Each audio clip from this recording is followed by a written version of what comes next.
Guys, tingnan niyo itong nabili ko sa Temu. Nabudol ako ng voucher. Worth 1,000 pesos lang. Look at this.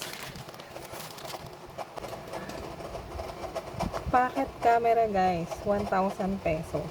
Kamukha siya nung isang sikat na brand. Ayan o, naka-sealed pa siya. So, tatlong colors, black, white, and orange. Yung pinili ko is black. So, tingnan natin yung laman.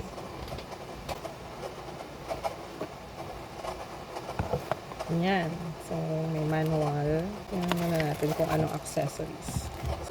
Type-C na charger. Tapos, itong holder. Yun lang yung pinaka-accessory niya. Ayan. Tadaan! Diba? Kamukha niya yung sikat na brand. So, try natin kung gagana.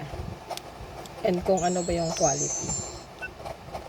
So, ayan. Tinatanong niya kung English. Select natin English. Touchscreen ba to? Hindi ko alam kung touchscreen. Ayan. So, ayan. Parang malinaw naman siya. So,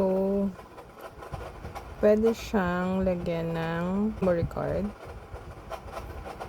para sa storage. Paano siya iikot? So, hindi na move yung screen niya. Hindi kagaya ng sikat na brand. So, hindi ako makakapag-record kasi wala siyang memory card. Wala siyang tripod pero pwede siyang lagyan.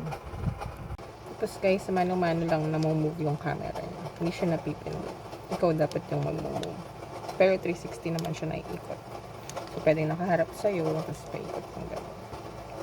And hindi siya magaan, mabigat siya. So, hindi siya parang plastic or what. Mabigat. So, legit guys, from 2,935, 1,068 na lang siya kasi may mga vouchers, tas free shipping pa.